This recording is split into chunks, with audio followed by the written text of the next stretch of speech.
rimwe bhegi racho then touya panapa iyi brickforce imba yenyu ichava pane brickforce then toenda apa toti DPC yenyu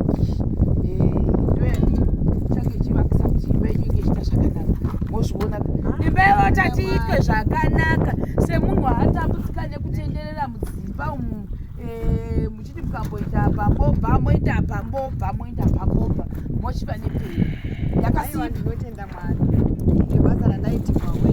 chibatai mozvikadzi vanga vasingandibatisi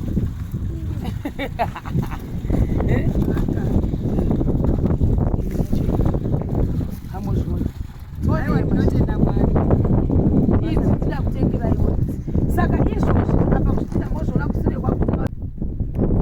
parara pakwatsano patsano bosi pano padondo papa hapana chiri panengana chunhu panongova padondo munati apo ndipo vakazama kuda kumbonyepedzerapo pane zvibhokisi icho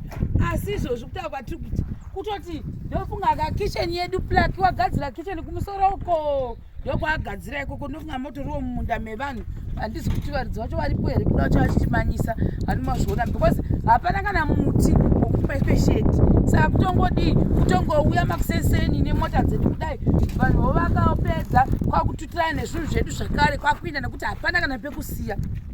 even mabhegi edu esemende ndofunga kunenge kuti wauya nemamwe kuti 2 to 3 akukumbirawo kune avo vanokwanisa vane maoko akasunungoti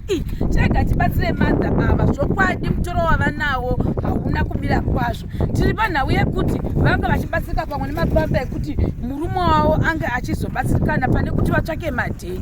vachiita sei vachiputira murume wavo paanozvimesera apo paya kana vanzwa mudumbu mapamba kune ava vanoda kusunuka kuti vapise mapamba ndovatokwanisa kubatsira nawo kini madha vedu tabva ipapo vakange vane pavo pavanogara chinhu chakanaka kudai pamunoti pangu apa iko ndinandicharikindonzi chakati kana kuti pane chakabva mutauro kana kuti zvichakonzeresa chakati muchavhurawo nemakii enyu bedroom renyu kuda rimwe bedroom chaita kuti respeya yemwana unachisi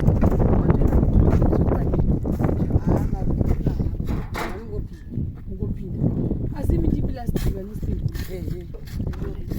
saka ndozvezvipo tobva taenda panhau yekuti tochikumbirawo nyangwe unenge ati bheke rimwe resemende ongotitambidza kuti ndatione bheke rimwe resemende tichiri papo bheke rimwe resemende riri kunzi $10.80 pano paempress apapa ndozvikutaurwa handiti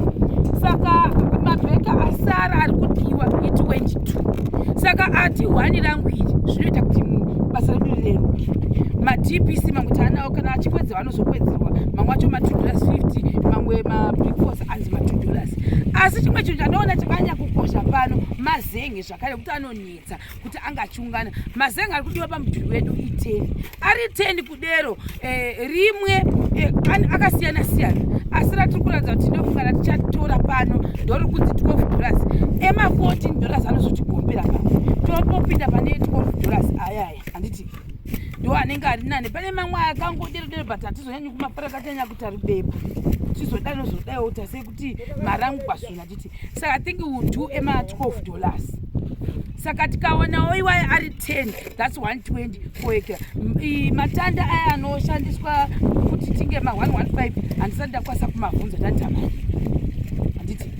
saka pari zvinodokati uye nechikamu chatipere chikafumadza